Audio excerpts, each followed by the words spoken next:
So I rollerbladed, kayaked, snowboarded, and even tried and failed to learn how to kiteboard.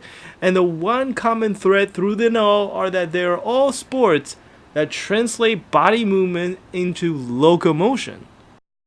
So there is a subtle but important differences between these and throttle-based power sport. And I don't just mean the motor either, because gravity is technically a power source just as well. But what I meant was that without the switches and gearing associated, it's a lot easier for a rollerblade or a snowboard to feel more like an extension to yourself rather than a vehicle that you're driving or riding on. So someone made an interesting comment on one of my prior videos, and they said that whenever they ride their unicycle, they imagine themselves to be the tip of a ballpoint pen, sort of gliding and twisting along the surface of a smooth sheet of paper. So that really also echoed my own feeling of what it was like to ride an electric unicycle, except that I would imagine myself to be the tip of a needle on a record player, following a groove on a spinning record and reading its music, and with the record being the city all around us. And the music? In this episode, the transportation revolution that would change the way we work and live, but nah, it'll probably never happen in a million years. And don't forget, if you enjoyed the video, please like and subscribe. So all through 2000, the hype for a mysterious device by the inventor Dean Kamen was building. The leak sounded incredible. We were told that this was something that would fundamentally change the way we live and work, and even how we design and build our city, supposedly. And it all builds up to an unveiling on Good Morning America on December 3rd, 2001. And if you're old enough, you probably know how that turned out. There it is. Now, what does it do? That one sentence felt like the encapsulation of why Segway failed, and the impact of which still haunts us to this day. First of all, I'm sorry, but I think that's just about, the worst possible way to introduce a product. Now, I ain't no marketing expert. However, if you want our attention, speak to a problem we actually have, present a compelling solution, and then show us a product that provides it. The intro to the iPhone from Steve Jobs was a classic example. This is a day I've been looking forward to for 2.5 years. We didn't even get to see the phone until 7 minutes and 10 seconds in. And just make a giant screen. A giant screen. And after a brief explanation on multi-touch, he cuts away and didn't even pull it back up until 12 minutes and 20 seconds in. Furthermore, Steve did this subtle but extraordinarily insightful thing. Here it is, but we're gonna leave it there for now. He casually flashed the phone at the start of the show and then slipped it right into his pocket. It felt like just a tease, but was in fact way more complex than that. In one swift move, he illustrated one of the most compelling characteristics of the iPhone: how easily it would fit into our life. Remember, it should never be about the product. It should be about how the product can make our life easier and better. So why am I talking about this anyway? Get on with the review for the Z10 or something. The thing is, I'm not just talking to you, my fellow EUC enthusiast. I'm also talking to everyone else who is right now going, how the hell is this guy floating down the street? The thing is, so this, my friends, is what the Segway had become after 17 years. I give you the Ninebot Z10.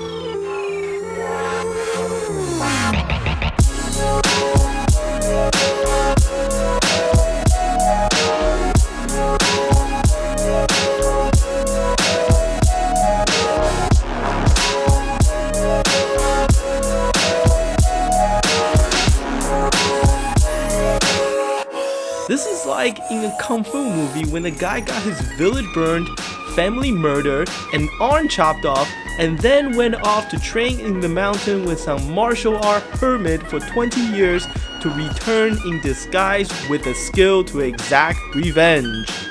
And even though the side of the wheel says Ninebot, the full name of the company is actually Ninebot by Segway. But wait, you're probably thinking, that don't look like no Segway. The Segway has 2 wheels, is real big and chunky and slow, and you'll be right. They still make a scooter called Segway Mini Pro, which is a scaled down version of the original Segway that strangely enough could be converted into a go-kart. Smart move, since even a go-kart is way cooler than a Segway. But I think the root of the problem is that the original Segway design really never worked. First of all, what was the problem that the Segway was positioned to solve anyway?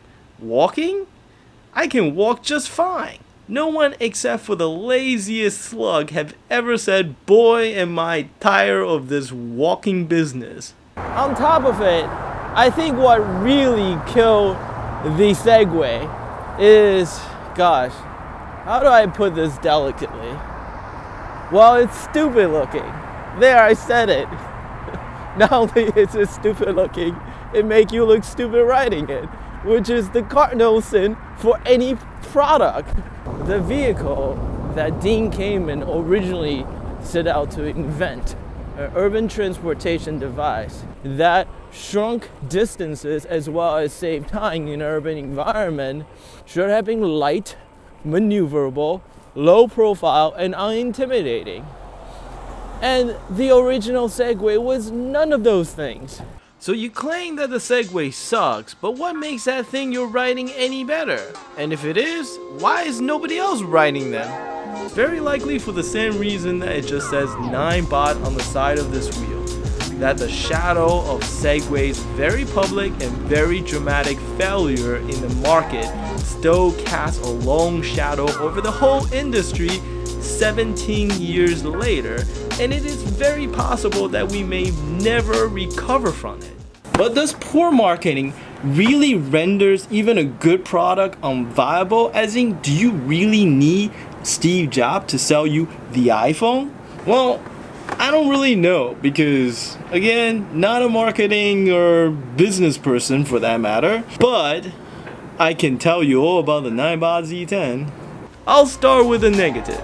Yes, it is harder to learn compared with the other electric personal transportation devices like an electric skateboard. The balance and body control required to ride an electric unicycle is more challenging to learn. On par, I would say, with learning how to ride a bicycle for the first time.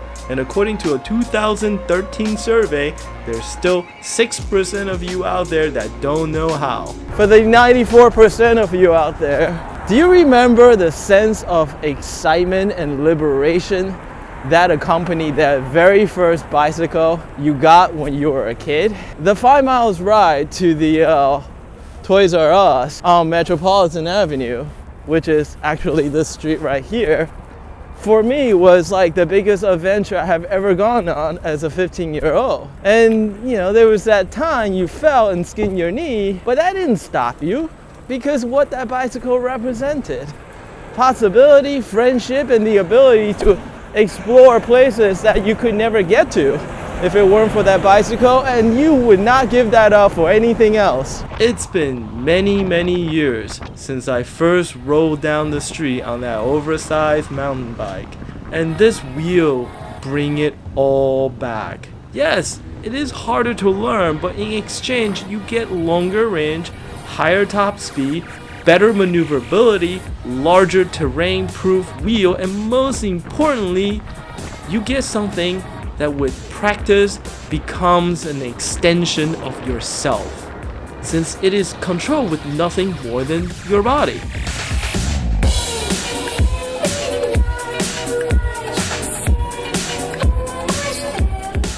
When you lean forward, you go. When you lean back, you stop. Once you get it, the intuitiveness of this control scheme is absolutely liberating. This is the closest I have ever come to bionic augmentation of any sort. No exaggeration, that's how I come to think of this wheel.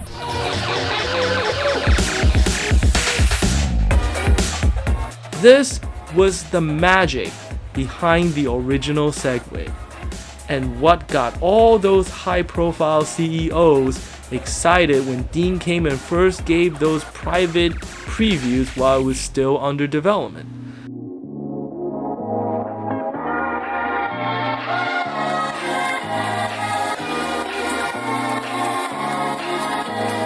It wasn't just a vehicle, but an extension that augmented our ability to traverse the cityscape.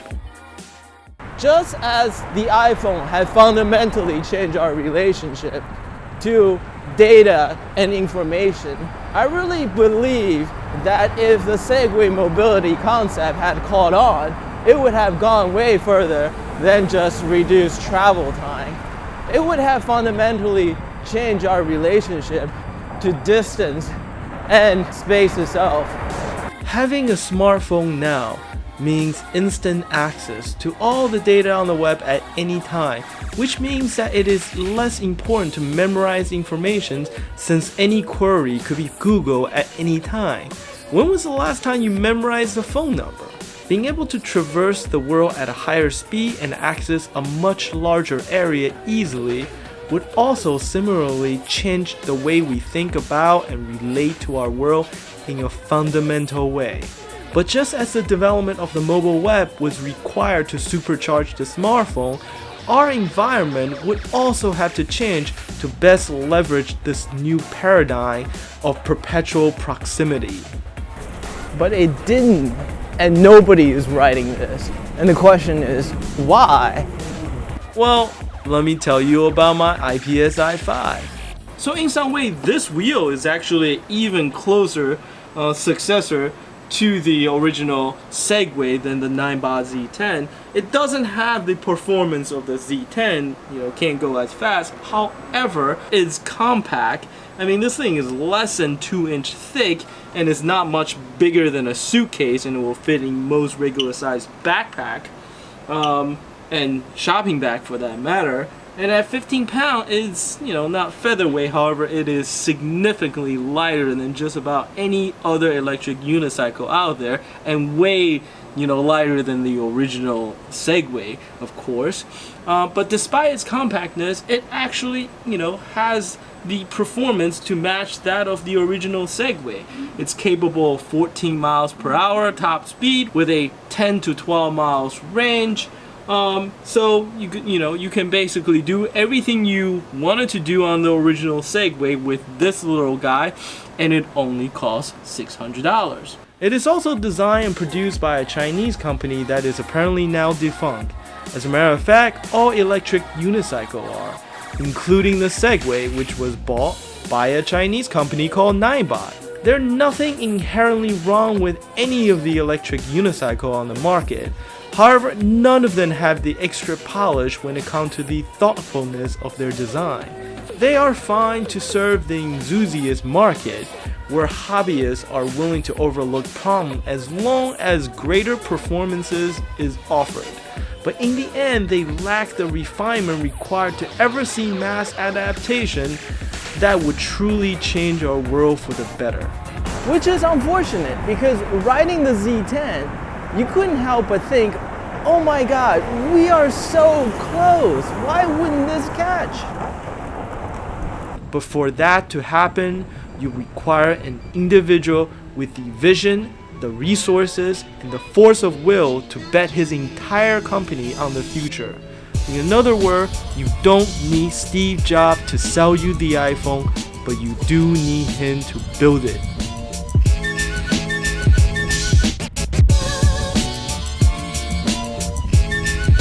I hope you enjoyed this video. Check out my other videos where I talk more in depth about the wheels I own, including the Z10 and the IPSI 5. If you're curious about the electric unicycle in general, check out the EUC forum, which contains all the information you will ever need in relate to electric unicycle. I'll leave a link below. Finally, please like and subscribe if you like to see more. Until the next episode, thank you.